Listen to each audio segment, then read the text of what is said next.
तसं आपण आता अजून आपण कथाला सुरुवात केलेली नाही. काय पाहतोय आपण की वराडी भाषेची बोली विशेष पाहतोय, बरोबर. साधारणतः बुलढाणा, वाशिम, अकोला, यवतमाळ, अमरावती आणि हे महत्वाचं आहे, बरोबर. स्क्रीनवर दिसतंय सगळ्यांना. लेक्चरला सुरुवात करूया आपण. ओके. वराडी भाषेची बोली विशेष पाहतोय. का पाहतोय हे परीक्षेला येणार नाहीये, पण आपण जी गडी ही कथा पाहणार आहोत ती शुद्ध वराडी भाषेमध्ये आहे, ना ग्रामीण भाषेमध्ये ना प्रमाण भाषेमध्ये, बरोबर. त्यामुळं नेमकं हे काय आहे हे आपल्याला थोडंसं समजून घेण्यासाठी आपण काय करतोय, थोडीशी कथेच्या बाहेरची माहिती पाहतोय. काल पाहिलं पण ड ऐवजी ळचा वापर ही उदाहरणं दिलेली आहेत. ळचा ये होतो, हे तुम्हाला मी पाठवील PDF. त्यावेळेस तुम्ही हे काय करायचं आहे, हे वऱ्हाडी भाषेची बोली विशेष किंवा वऱ्हाडी बोली भाषा विशेष आहे ते वहीत लिहायचं आहे. तुमच्या माहितीसाठी असेल ते. न ऐवजी तुम्हाला न, आपण जर बाणाचा वापरतो तिथं न नळाचा वापरतात. उदाहरणार्थ पाणी म्हणतो आपण, पाणी, पाणी, पण, पण, बरोबर. हे असे अनेक बरेच शब्द त्या गडी कथेमध्ये येणार आहेत. हे तुम्हाला त्या कथेमध्ये शब्द शोधायचे आहेत, बरोबर. त्यानंतर जो हा प्रत्यय आपल्या इथे येत नाही, देईजे, येईजे, लक्षात आलं. काल गडी म्हणजे काय आपण पाहिलं होतं, परकीय आक्रमणापासून बचाव करण्यासाठी बांधलेले किल्ला सदृश तो घर असतं, राजवाडा असतं, ह्या सगळ्या गोष्टी पाहिलेल्या आहेत. परदेशामध्ये पाश्चिमात्य देशामध्ये पहा की या गडीला खूप किंमत आहे. जसं आपल्याकडं पाटील, कुलकर्णी, देशपांडे हे पूर्वीच्या काळी वतनदार होते. त्यांचे जे वाडे असायचे, बरोबर, राजवाडा राजाचा, पण ह्या वतनदारांचे जे वाडे असायचे ते गडी टाईपच असलेले आपल्याला दिसून येतात, बरोबर. की तुम्हाला आता मी काही चित्र दाखवणार आहेत गडीचे, तर ते सगळे परदेशी आहेत. भारतीय किंवा महाराष्ट्रामध्ये त्याच्यामध्ये असं काही नाही, पण सगळ्यात महत्वाचं गडी ही काय असते की इतर गावातील लोकांपेक्षा ती उंचावर असते, टेकडीवर असते. गडीमध्ये राहणारी व्यक्ती श्रीमंत असते, मग आर्थिक असेल, राजकीय असेल, या सगळ्या गोष्टी. आणि गडी ज्या आहेत त्या कधी कधी पक्क्या दगडाच्या असतात, विटांच्या असतात, पांढऱ्या मातीपासून बनवलेल्या असतात. आणि या गडीमध्ये संरक्षण रचना म्हणजे एखाद्याने कोणी परकीय आक्रमण झालं तर वाचण्यासाठी त्याच्यापासून आक्रमणापासून बचावासाठी जे सगळं गोष्टी लागतात ते त्या गड्यांमध्ये असत, बरोबर. काही लोकांना बरे तर काही लोकांना बुरे, म्हणजे वाईट अनुभव, कधी शोषण. आणि आपल्याकडे जी गडी ही संकल्पना वापरली जाते ती जास्त करून शोषणाचं प्रतीक, की श्रीमंत लोक आहेत आणि त्यांनी गरिबांचा छळ केलेला आहे, शोषण केलेलं आहे. मग ते आर्थिक असेल, आणखी काय असेल, सामाजिक असेल. तर आपल्या मराठी साहित्यामध्ये सरंजामशाहीचं प्रतीक मानलं जातं. म्हणजे सरंजाम म्हणजे काय, की जो लोकांचा छळ करणारी व्यक्ती श्रीमंत आहे, शोषण करणारी व्यक्ती आहे, असं, बरोबर. तर ही काही गड्यांची चित्र आहेत पा, लक्ष देत आहे. ही काही चित्र आहेत. परत हे पहा की गडी म्हणजे गड हा जो शब्द आहे, गड, गड म्हणजे किल्ला, बरोबर. आणि आपण सगळे किल्ले पाहिले, राजगड असेल, रायगड असेल, किंवा तुम्ही एखादा किल्ला पाहिला असेल, तो उंचावर असतो, डोंगरावर असतो, किंवा जमिनीवर असतो, तो भुईकोट किल्ला असतो, बरोबर. आणि त्याच्यामध्ये राहणारी जी लोक असतात, म्हणजे अख्खं गाव वसेल किंवा त्या अख्ख्या गावावर नियंत्रण ठेवता येईल अशा प्रकारची ती गडी असायची. साधारणतः हे परदेशातले चित्र आहे तुमच्या माहितीसाठी, बरोबर. त्या पहिल्या जर चित्रामध्ये तुम्ही पाहिलं, बरोबर, या पहिल्या चित्रामध्ये पाहिलं तर पहा वाडा आहे, सगळं संरक्षण भिंती आहेत. हे दुसरं चित्र जर तुम्ही पाहिलं तर त्यामध्ये तुम्हाला दिसून येईल की या विटापासून बनवलेली आहे, संरक्षण भिंती आहेत, याच्यामध्ये ती व्यक्ती राहत असेल आणि गावापासून दूर. हे तिसरं. हा, मोरे प्रीती, काही शंका आहे का? मोरे प्रीती, काही शंका आहे का? नसेल, असेल तर विचारा, चॅट बॉक्स मध्ये टाका, नसेल तर कंटिन्यू करू आपण. तर ही गडीची काही चित्र, हे तिसऱ्या चित्रामध्ये पहा. ओके, तिसऱ्या चित्रामध्ये पहा, अगदी ती टेकडीवर आहे, संरक्षण भिंती आहेत अशा प्रकारच्या. ही पहा, ही तुम्हाला लक्षात येईल, उंच टेकडावर आहे, साधारणतः वाड्यासारखी, आणि परकीय आक्रमणापासून वाचवण्यासाठीची आहे.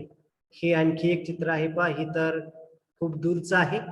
आजूबाजूला डोंगर आहेत, झाडी आहेत, आणि त्याच्यावर हे आहे. आणि हे शेवटचं जे चित्र आहे पहा, हे साधारणतः तुम्हाला या चित्रांवरून गडी म्हणजे काय याची संकल्पना येईल. त्याच्या मागची आपण पार्श्वभूमी पाहिलेली आहे, बरोबर. परकीय आक्रमणापासून वाचवण्यासाठी गावापासून दूर, टेकडीवर, उंचावर, आणि ज्याची ऐपत असेल किंवा जी व्यक्ती श्रीमंत असेल, अधिकाराने असेल, हे असेल ते असेल, बरोबर, त्या व्यक्ती या ठिकाणी राहतात. आणि साधारणतःपणे अशा व्यक्ती अशा व्यक्ती म्हणजे सत्तेचं केंद्रीकरण असणार आहे, बल, ताकद, पैसा, सत्ता, या सगळ्या. त्यामुळं काही लोकांना त्याचा चांगला अनुभव येईल, तर काही लोकांना त्याचा वाईट अनुभव येईल. हे असं आहे. तर आता आपण जी गडी कथा पाहणार आहोत, हे झालं पार्श्वभूमी, बरोबर. आता आपण जी गडी कथा पाहणार आहोत, त्या कथेची लेखिका आहे डॉक्टर प्रतिमा इंगोले, आणि अक्षितीचे दाणे या कथासंग्रहामधील ही वराडी भाषेतील कथा आहे. आता आपल्या गडी कथेमध्ये काही रूपक येणार आहेत, बरोबर. तुम्ही 9वी-10वी मध्ये एक त्या कस्तुरी मृग नावाचा वि स खांडेकरांचा धडा होता, आठवते तुम्हाला?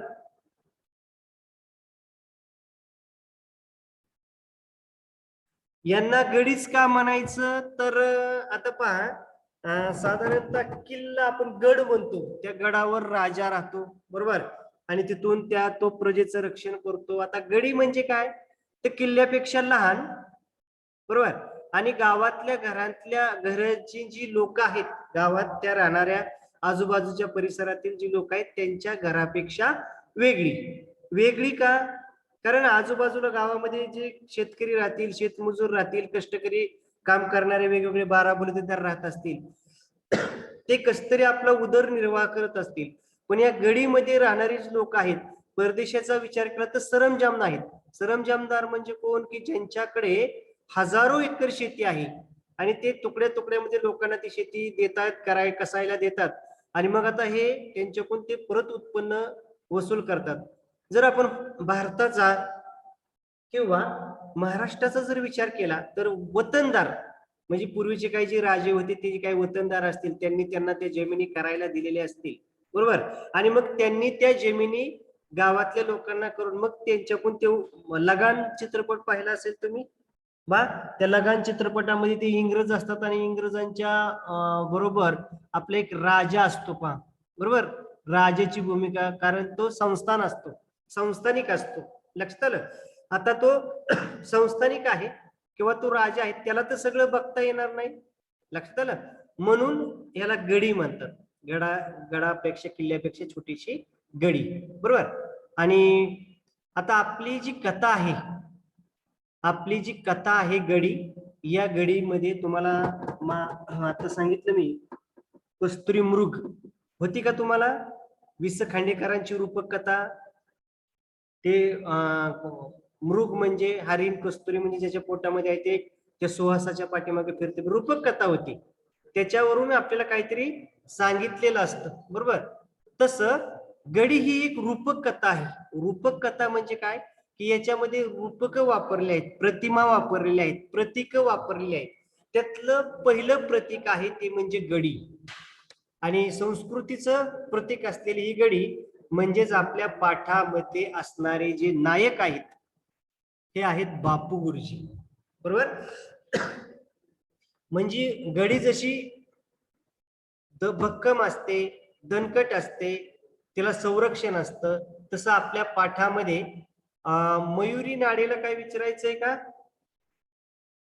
काय अडचण आहे का? अडचण असेल तर चॅट बॉक्स मध्ये टाका.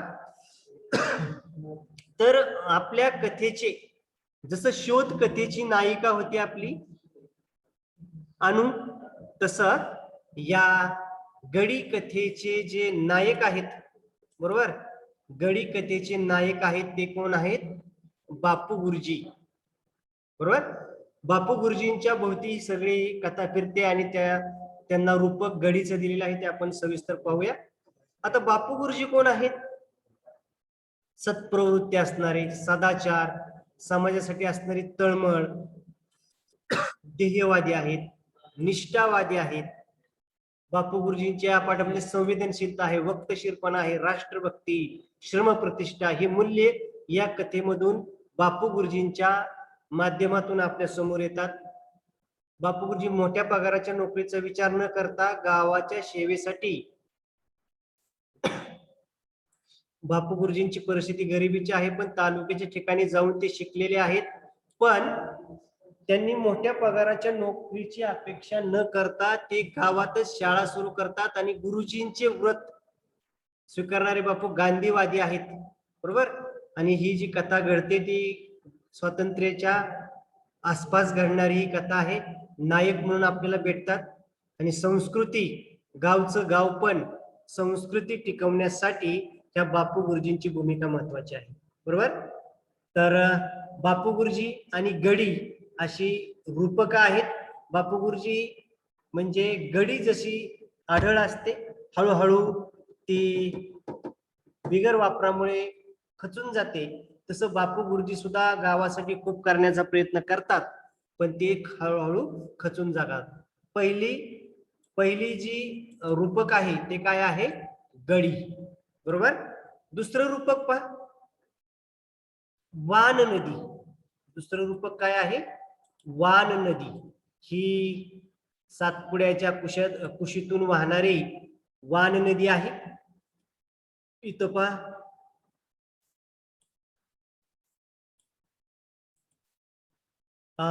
वान नदी पहिलं प्रतीक आहे, गडी दुसरं प्रतीक आहे. वान नदी, नदी म्हणले की आपल्याला माहिती आहे की वाहणारी, खळखळणारी, त्या पर्यावरणाचं प्रतीक आहे. त्याचबरोबर ही वान नदी हे समृद्धीचं प्रतीक आहे, सुबत्तेचं प्रतीक आहे, बरोबर. आपल्या गडी या पाठामध्ये वान नदीचं वर्णन येणार आहे. जसं बापू गुरुजींचं कार्य वाढत वाढत जातं तसं नदीच्या पाण्याने सुद्धा आजूबाजूचं जे गाव आहे, बापू गुरुजींचं गाव आहे, त्या गावामध्ये समृद्धी आहे, सुबत्ता आहे. आणि नंतर नंतर बापू गुरुजींना गावकरी विरोध करतात, त्यांच्या कार्याला विरोध करतात आणि बापू गुरुजी खचत जातात. तसं तसं नदीचं असणारं जे पाणी आहे, बारमाही वाहणारी जी वान नदी आहे, ती नदी हळूहळू काय होते? आटत जाते, बरोबर. आता ही वान नदी कुठे आहे? महाराष्ट्रातील अकोला जिल्ह्यातील एक नदी आहे. कुठे आहे ही वान नदी? हे पुस्तकामध्ये नाही तुमच्या, फक्त आपल्याला पुस्तकामध्ये वान नदी एवढाच उल्लेख येणार आहे, पण आपल्याला माहित असलं पाहिजे ही वान नदी कुठे आहे? महाराष्ट्रातील अकोला जिल्ह्यातील एक नदी आहे. वान नदी ही पूर्णा नदीची उपनदी आहे. कोणत्या नदीची उपनदी आहे? वान नदी ही पूर्णा नदीची काय आहे? उपनदी आहे. वान नदी अमरावती, अकोला, बुलढाणा या जिल्ह्यातून वाहते. या नदीवर हनुमान सागर हे धरण आहे. हे आपल्याला एक्स्ट्राची माहिती असावी की नेमकं वान नदी काय आहे, कुठं आहे, ती उपनदी आहे का मुख्य नदी आहे. तर हे तुमच्या लक्षात येईल की वान नदी कुठं त्याचा उगम होतो? अकोला जिल्ह्यातील एक नदी आहे वान नदी. पूर्णा नदी ही मेन मुख्य नदी, तिची ही उपनदी, आणि अमरावती, अकोला, बुलढाणा या जिल्ह्यातून वान नदी वाहते आणि या नदीवर हनुमान सागर हे काय आहे? धरण आहे. त्यानंतर तिसरं जे प्रतीक आहे आपल्या गडी या कथेमध्ये ते वटवृक्षाचं, वडाचं झाड आहे. आणि आपल्याला माहित आहे की वडाचं झाड किती वर्ष राहू शकतं, किंवा ते एक स्थिरतेचं प्रतीक आहे, किंवा ते एक मानवतेचं प्रतीक, जुन्या जाणत्या विचाराचा साक्षीदार आहे. आपल्या पाठामध्ये येणार पहिल्यांदा गडी, नंतर वान नदी, नंतर वटवृक्ष, बरोबर. म्हणजे ज्यावेळी बापू गुरुजी तरुण होते, शाळा शिकत होते, त्यावेळी ते वान नदीच्या काठावर ते रोपटं लावलं होतं. आणि जसं जसं बापू गुरुजी शिक्षण घेतात, शिक्षक होतात, गावात सुधारणा आणण्याचा प्रयत्न करतात, मुलांवर चांगले संस्कार करतात, तसं तसं ते वडाचं झाड आहे, ते झाड वाढत वाढत जातं आणि वटवृक्ष होतं. आणि ज्यावेळी बापू गुरुजी वृद्ध होतात, गावकरी त्यांना सतत विरोध करत असतात, त्यावेळी ते वडाचं झाड वटून जातं, म्हणजे ते काय होतं, जीर्ण होतं. असं एक प्रतिमा आहे, रूपक आहे. पहिलं आहे गडी, दुसरं आहे वान नदी, तिसरं आहे वटवृक्ष, आणि चौथे जे आहे की जे बापू गुरुजी जे गावामध्ये काम करण्याचा प्रयत्न, उचापती लोक आहेत, अनेक उचापती लोक आहेत. बापू गुरुजींनी गावामध्ये काहीतरी नवीन योजना आणली, काहीतरी नवीन गोष्ट करायची म्हणले की गावामध्ये जे वाईट प्रवृत्तीचे लोक आहेत ते त्यांच्या कोणत्याही गोष्टीचा स्वीकार करत नाही. आणि ही बापू गुरुजींचं प्रयत्न काय होतात, संपून जातात. आणि त्या ठिकाणी बापू गुरुजी या लोकांपुढे हार मानतात, वृद्ध होतात बापू गुरुजी. तसं या प्रतीका आहेत, गडी, वान नदी, वटवृक्ष, उचापती लोक. आणि यांच्यामध्ये काय होत जातं, अशा प्रसंगाने, रूपकाने, प्रतिमांनी काय होत जातं, ही गडी, ही कथा आकार घेत जाते. बरोबर. मध्यवर्ती कल्पना पाहूया आपण. कथा पाहण्याच्या अगोदर, कथाचा अभ्यास करण्याच्या अगोदर, जसं आपण शोध कथा परिच्छेद टू परिच्छेद घेतली, आपण तशी ही कथा घेणार नाही. एकदा हिचं प्रकट वाचन करणार आहोत आणि तुम्हाला या कथेचा सारही मी सांगणार आहे. आणि ज्यावेळी काय म्हणायचं की तुम्हाला मी जी काल एक लिंक पाठवलेली आहे, ती लिंक एकदा, दोनदा, तीनदा, 3-4 वेळा ती हेडफोन लावून काय करायची आहे, तुम्ही ऐकायची आहे. तुम्हाला गडी ही कथा काय होईल, समजून जाईल. आणि मग तुम्ही कोणताही प्रश्न विचारला तर त्या प्रश्नावर काय करू शकता, उत्तर लिहू शकता. बरोबर.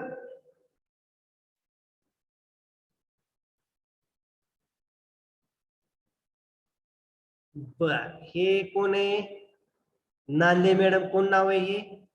मुलांना अभ्यास सोडून द्या आणि चला पार्टी द्या. देतो. कोण आहे रे बाबा हे?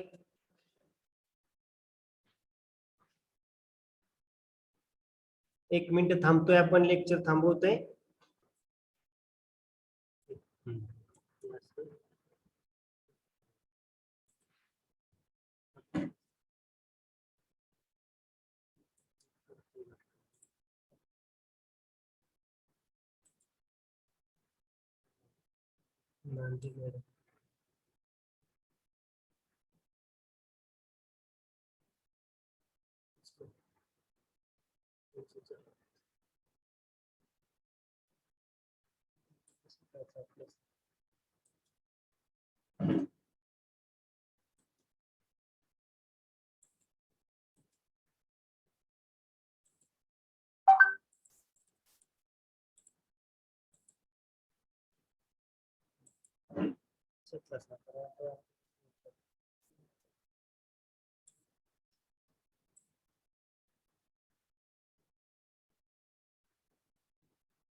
चला, कोण आहे बाबा हे नवीन पक्षी? नांदे मॅडमनी आहे का आपल्या ग्रुप मधलं रे? चल, चॅट बॉक्स मध्ये सांगा मला पडदिशी, जे लेक्चरला आहेत. हे आता जे चॅट केलेलं आहे, मुलांना अभ्यास सोडून द्या आणि चला पार्टी देतो. कोण आहे आपल्या आहे का डिव्हिजनचं? कोण ओळखीचं आहे का कोणाच्या?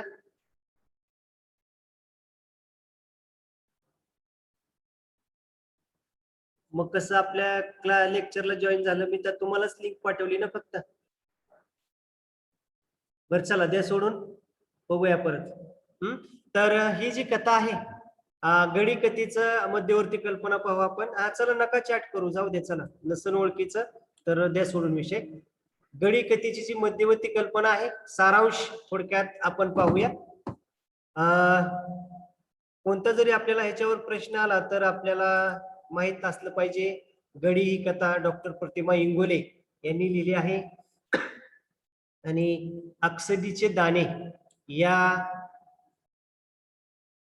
कथा संग्रहामधून समोर येणारी ही कथा आहे.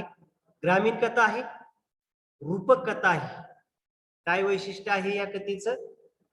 विदर्भामधल्या ग्रामीण खेड्यामध्ये घडणारी ही कथा आहे. त्याचबरोबर ही एक रूपक कथा आहे. रूपक कथा म्हणजे काय की वेगवेगळी रूपक वापरली आहेत. आताच आपण पाहिलं कोणकोणती रूपक वापरलेली आहेत. गडी, वान नदी, त्यानंतर वटवृक्ष, ही जी काही रूपक वापरलेली आहेत या रूपकांच्या साह्यांमधून बरोबर ही रूपक आहेत आणि त्याला अनुसरून त्या गावातील व्यक्ती आहेत. बरोबर रूपक कथेच्या वाटेवरील ही कथा आहे.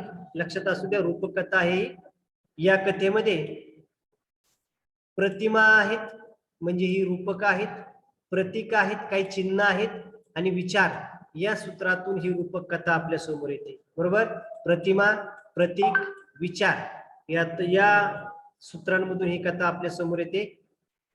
आता पहा, या बापू गुरुजी आधीच तुम्हाला सांगितलेलं आहे. बापू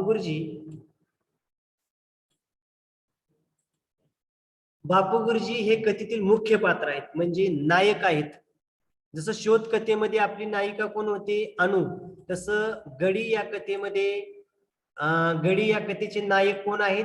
बापू गुरुजी आहेत. आणि बापू गुरुजींच्या कर्तृत्व कार्याबरोबर ही कथा त्यांच्या बरोबर फिरत राहते. बरे वाईट अनुभव त्यांना येतात. या कथेतून डॉक्टर प्रतिमा इंगोले यांनी आपल्या समोर मांडलेले आहेत. विदर्भाच्या भूमीतील सातपुडा पर्वतरांगा आपल्याला माहित असेल. महाराष्ट्र आणि मध्य प्रदेशच्या सीमेवर असणारी सातपुडा पर्वतरांगा आहे.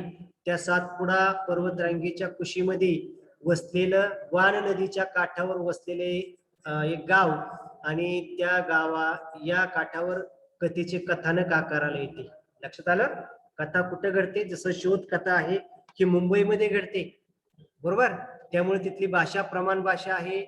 त्यामुळे आपल्याला काही त्या शोध कथा वाचत असताना किंवा अभ्यासत असताना आपल्याला अनेक नवीन शब्द आलेले नाहीत किंवा असते तरी ते कमी प्रमाणात होते, माहीत नसलेले. पण आता ही कथा आहे वराडी भाषेतील. महाराष्ट्र, सातपुडा पर्वतरांग कुठे आहे? महाराष्ट्र आणि मध्य प्रदेशाच्या सीमेवर आणि वान नदीच्या काठावर कथा घडते. आता जे आपले नायक आहेत बापू गुरुजी, अतिशय गरिबीत जन्माला आलेल्या बापूंना गावातील पाटलांच्या मदतीने शिक्षण घेण्याची संधी मिळाली. बापू गुरुजी शिक्षण पूर्ण करतात. मोठ्या पगाराच्या नोकऱ्या नाकारून गावाच्या विकासासाठी साने गुरुजीचे व्रत स्वीकारतात. साने गुरुजीचे व्रत स्वीकारतात म्हणजे काय की साने गुरुजी यांनी शिक्षण घेऊन तळागाळातील मुलांसाठी त्यांनी काय केलेलं आहे?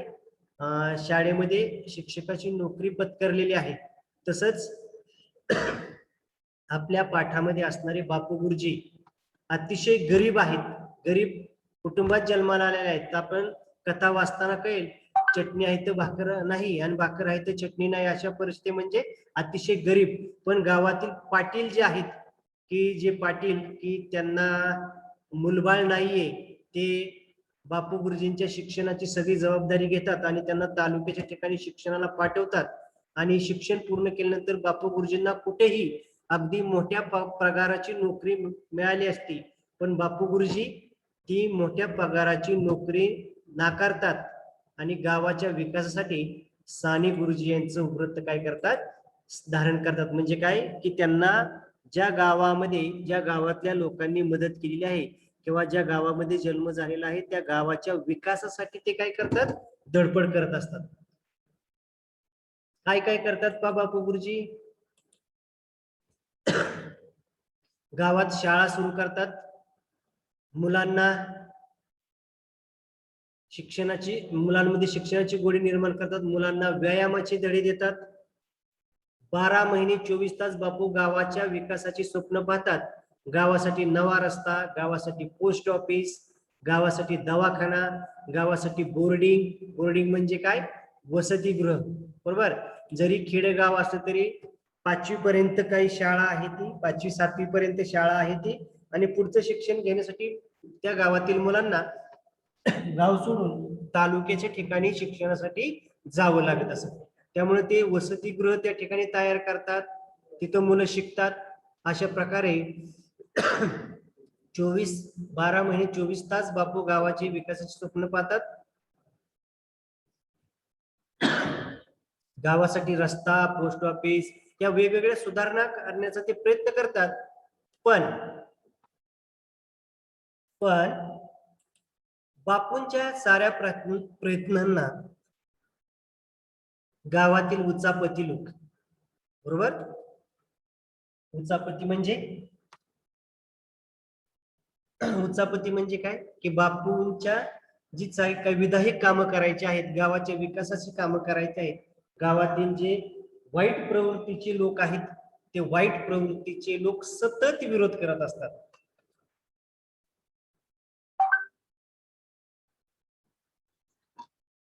काय करत असतात?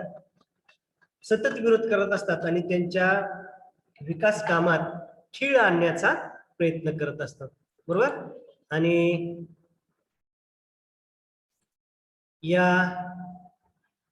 यामुळे बापू गुरुजींनी गावाच्या विकासासाठी सुंदर स्वप्न रंगवली.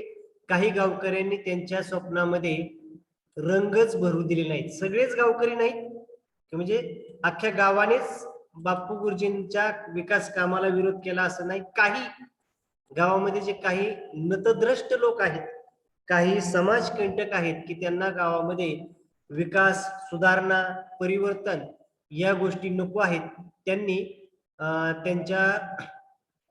त्यांची स्वप्न कधीच पूर्ण होऊ दिली नाही. त्यामुळे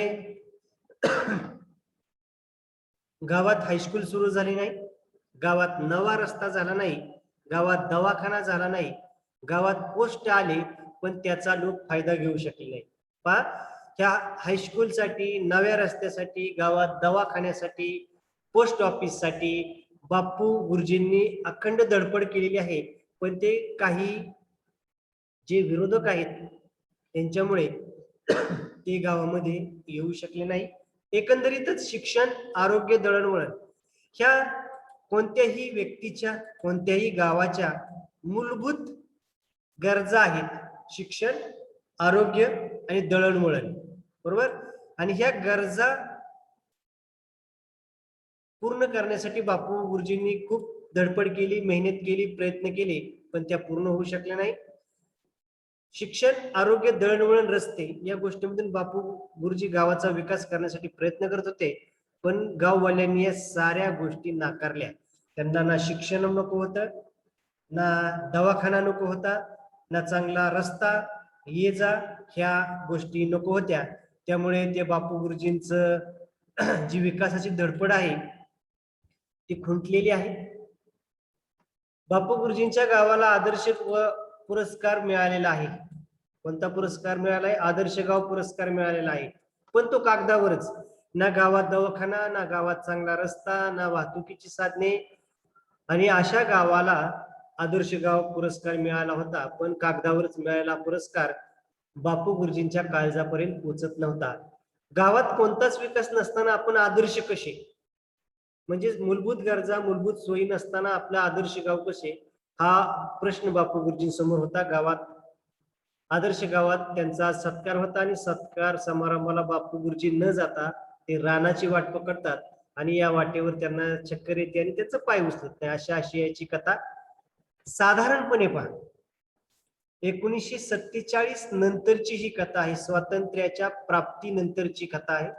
आणि आपल्याला माहित आहे की 1950 नंतर आपण जर विचार केला, नंतरची गावं जी आहेत, जी गावाला गाव पण होतं, खेडेगावामध्ये असणारे संस्कार, खेडेगावामध्ये असणारे उत्सव, सण, परंपरा हे हळूहळू बदलत गेलेलं आहे.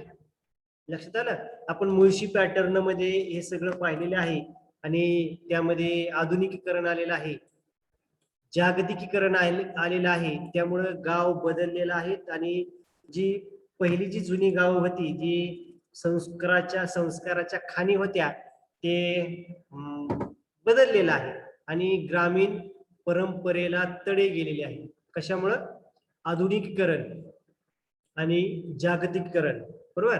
आणि मग या गोष्टीमुळे काय झालेलं आहे, नवीन पुढारी संस्कृती आकाराला आलेली, सहकारी सोसायटी, दूध डेअरी, पतपेढी, बँका या गोष्टी आल्या. त्याचबरोबर शेतकऱ्यांच्या जमिनी आणि तेथील माणसेही येणे होऊ लागले. आता येणे, आपण प्लॉटिंग, आपल्याला माहिती आहे की जे येणे प्लॉटिंग असेल तर त्या जमिनीला जास्त किंमत असते आणि शेतीच्या ऐवजी आता प्लॉटिंग होऊ लागलेलं आहे. जागतिकीकरणामुळे लोक, कारण नदी आहे, नदीला पाणी आहे, परिसर चांगला आहे, त्यामुळं जे गावाचं गावपण आहे ते गावाचं गावपण काय झालेलं आहे, त्या थोड्या प्रमाणात बदललेलं आहे. प्रत्यक्षाला काय अडचण आहे का? असेल तर चॅट बॉक्स मध्ये टाकायचं आहे, बरोबर. आणि मग हे जे आहे, हे देश स्वतंत्र झाला. स्वतंत्र झाल्यानंतर लोक बदलू लागली, शिक्षणाचा प्रसार होऊ लागला आणि त्यामुळे लोकांमध्ये असणारे जे आहे संवेदनशीलता, माणुसकी, याही गोष्टी काय होऊ लागलेल्या आहेत, बदल होऊ लागलेले आहेत, बरोबर. यातूनच कागदावर आदर्श असणारी गावे मात्र प्रत्यक्ष उद्ध्वस्त झालेली पाहायला मिळतात. त्याच उद्ध्वस्त गावातील एक म्हणजे बापू बुर्जी, बरोबर. म्हणजे अशी ही आशियाची कथा आहे. त्यानंतर ही जशी बापू गुरुजींची कथा आहे तशीच ती वान नदीची कथा आहे, बरोबर. पहिलं प्रतीक आपण गडी बापू गुरुजींच्या संदर्भात वापरलेलं आहे. त्यानंतर वान नदी, आणि वान नदी आहे जशी ही बापू गुरुजींची कथा आहे तशीच ती वान नदीची कथा आहे. नदीकाठच्याच वडाच्या झाडाची गडीची ही कथा आहे. बापूंच्या यशस्वी कामाबरोबर आपल्याला वान नदी वाहताना पाहायला मिळते. मी मगाशी सांगितल्याप्रमाणे ज्यावेळी बापू तरुण होते, शिक्षण घेत होते, नोकरी करत होते, त्यावेळी सुद्धा जी वान नदी होते ती अगदी धान्याचा पूर देत होती. म्हणजे काय, पाणी भरपूर 12ही महिने पाणी, पाणीमुळे शेती सुजलाम सुफलाम, शेती सुजलाम सुफलाम असल्यामुळे असणारी पिकं ही सुद्धा चांगली होती. आणि एकूणच बापूंच्या गावामध्ये सुबत्ता, समृद्धी आपल्याला पाहायला मिळत होती. आणि जसं जसं बापू आपल्या कामामध्ये यशस्वी होत होते तसतशी वान नदी आपल्याला वाहताना पाहायला मिळत होते. वडाचे झाड डौलाने वाढताना दिसत होते. गडीचे तेजही नजरच भरत होते. बापू गुरुजींच्या कामाला जेव्हा लोक विरोध करतात तेव्हा तेव्हा वान नदी मार्ग बदलते, बरोबर. म्हणजे बापू गुरुजी गावामध्ये काहीतरी नवीन नवीन सुधारणा, विकास, परिवर्तन करण्याचा प्रयत्न करतात आणि त्या प्रयत्नांना गावातील काही विकृत प्रवृत्तीचे लोक, वाईट प्रवृत्तीचे लोक, उचापती करणारे लोक विरोध करतात.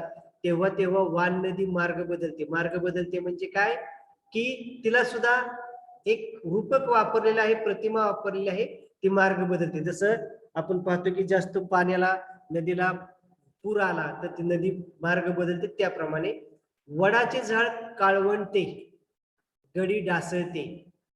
लक्षात आलं. म्हणजे ही प्रतीक या ठिकाणी वापरलेली आहेत. या विविध प्रतीकांमधून ही कथा समोर येते. ग्राम संस्कृतीत गडी या शब्दाला विशेष महत्व आहे. गडी म्हणजे श्रीमंती, वैभवाचे प्रतीक. काळ बदलला, शहरीकरण आले, जागतिकीकरण आले आणि ती गडी जी आहे ती बदललेली आहे. म्हणजे गाव बदललेलं आहे. या ठिकाणी गाव बदललेलं आहे, गावाचं गाव पण बदललेलं आहे. गावातील सत्ता केंद्र बनली, सरपंच निवडणुका, सोसायटीच्या निवडणुका, झेडपीच्या निवडणुका, यामुळे गाव पक्षापक्षांमध्ये विखुरलं गेलं. लोकांमध्ये वैराची भावना निर्माण झाली. त्याचप्रमाणे तालुक्याच्या आणि जी गावामध्ये जी सत्ता केंद्रे बदलली ती तालुक्याच्या ठिकाणी गेली. मग तालुक्याच्या ठिकाणी हवेली म्हणजे तहसील कार्यालय, तहसीलदार, त्याचबरोबर गडीला उत्तीर्ण करायला लागली. म्हणजे सगळी सत्ता स्थानं ही शहराच्या ठिकाणी जाऊ लागली. त्यामुळे गावाला एक प्रकारचं बकालपणा येऊ लागला आणि त्यामुळे जी गडी आधी श्रीमंतीचं प्रतीक होतं, वैभवाचं प्रतीक होतं, ती आता बदलली. जागतिकीकरण, शहरीकरणमुळं उतरती कळा लागली आणि गडी ढासळू लागली. याच गडीच्या प्रतीकातून गावाच्या विकासाचा आणि अधोगतीचा आलेख डॉक्टर प्रतिमा इंगोले आपल्या समोर मांडतात. आणि गडी हे जे कथेचं शीर्षक आहे ते शीर्षक एक समर्पक शीर्षक म्हणून आपला समोर येताना आपल्याला दिसतं. अशा आशयाचा हा गडी कथेचा काय आहे, सारांश आहे. बापू गुरुजी आपल्या या गडी कथेचे नायक आहेत. गडी रूपक वापरलेलं आहे. वान नदी, वडाचं झाड या सगळ्या रूपक वापरलेले आहेत. आता इथपर्यंतच या कथेचा सार, मध्यवर्ती कल्पना, वऱ्हाडी भाषेची वैशिष्ट्ये इथपर्यंतच आजच्या तासाला आपण पाहणार आहोत. उद्याच्या तासाला या कथेमध्ये आलेले वऱ्हाडी शब्द, बरोबर, या कथेमध्ये आलेले वऱ्हाडी शब्द आणि त्या वऱ्हाडी शब्दांचा आपल्या प्रमाण भाषेतील अर्थ, या कथेमध्ये आलेले नाविन्यपूर्ण म्हणी यांचा आणि या कथेमध्ये जे कथा आहे या कथेचं प्रकट वाचन आपण काय करणार आहोत, पाहणार आहोत. आजच्या तासाला आपण इथं थांबूया. तुमची काही शंका असेल, विनाकारण कुणालाही आपली लिंक पाठवत जाऊ नका, जेणेकरून आता मध्ये जे असे मेसेज किंवा आपलं लेक्चर डिस्टर्ब होईल. लिंक पाठवू नका, आपल्यासाठीच ठेवा ते, बरोबर. आणि जर कोणते असेल तर बघू आपण नक्की कोण आहे ते. तर थांबूया इथं. काही शंका असेल तर विचारा.